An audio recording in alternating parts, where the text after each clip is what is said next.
Thailand, the cost of policy and leadership, or the lack of it, Part 1. Thailand's reckless policies toward its neighbors and lack of clear leadership have severely strained its own international standing and its relations with its neighbors. This two-part series examines the consequences on previously good neighborly relations caused by Thailand's domestic political complications, most notably the lack of clear policies and leadership.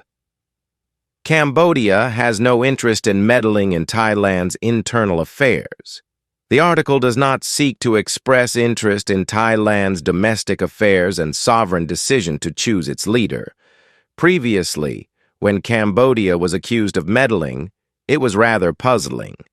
Such narrative seems to equally suggest that Cambodia is too powerful and influential that it can change Thai Prime Minister on its will, but this is not the case.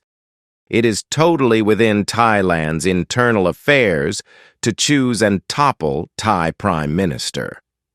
Thai Constitutional Court did not decide based on the instructions from Cambodian Senate President Hun Sen, but rather on the former Thai Prime Minister's incapability to rule the country. Cambodia knows best what foreign interference means, and one only needs to grasp a copy of Cambodia's history book to easily find out that most of Cambodia's history was about foreign invasions, occupations, and interferences. Foreign invasions and occupations do not constitute ownership rights. All civilized nations should teach proper history, differentiating the past glory of imperialism, militarism, and expansionism with the current rules-based international order in which territorial sovereignty is decided on the basis of international law, not force. Given its unfortunate history, Cambodia is more inclined to adopt a defensive rather than an offensive mentality. It does not seek to revive the past glory of the Khmer Empire, which dates back long before the creation of Siam. Such a historical debate and revival of former glory aimed at revising existing borders would create chaos and prevent all nations from living in peace. Cambodia does not need to be lectured about domestic interference because Cambodia has been living with it even until today. No country in the whole Southeast Asia that has its domestic politics being over-internationalized like Cambodia. When foreign diplomats come on daily basis to discuss and give instructions on how to run your government, that is called domestic interference. When Cambodians who have different nationalities have never set foot in Cambodia, have never paid taxes to the Cambodian government, but foreign governments feel compelled to have the inherent right to have a say in Cambodian politics because of these naturalized citizens of their own countries, to pass laws that restrict Cambodia's right to self-determination, that is called internal interference.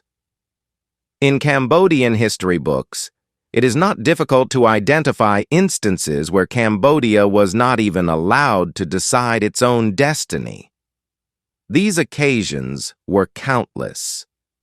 It is true that Thailand's domestic politics is not a matter that should concern Cambodia, but when Thailand's domestic complications have degenerated into dangerous ultranationalism and militarism that aims to harm Cambodia's sovereignty, security, and the excellent previous bilateral friendship, then Cambodia has every right to be concerned.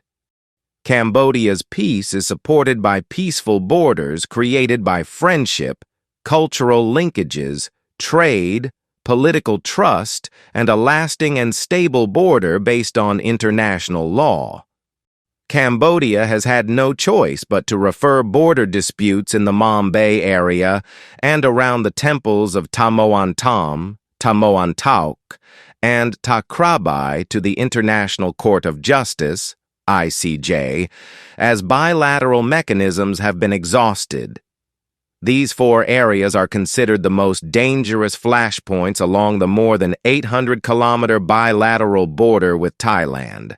So many years without progress demonstrate a blatant lack of commitment, if not a betrayal, to the peaceful resolution of disputes. Except for the four areas mentioned above, Cambodia still relies on bilateral mechanisms to resolve border issues with Thailand, but the latter should demonstrate sincerity, consistency, and a clear line of command to ensure that negotiations can be conducted on the basis of international law and practices. It is painful to see that the bilateral negotiations with Thailand have gone nowhere for more than 10 years due to Thailand's domestic political complications, while Cambodia has completed almost 90% of boundary demarcation and marker planting works with Laos and Vietnam. For now, Cambodia has no confidence in bilateral mechanisms because Thailand is not showing any progress like Vietnam and Laos have, and with the Thai leadership vacuum, Cambodia fears that any agreement reached today will be omitted by the next. The Thai government and the Thai military do not speak the same language. Thailand's two-faced approach has undermined trust and negotiation process.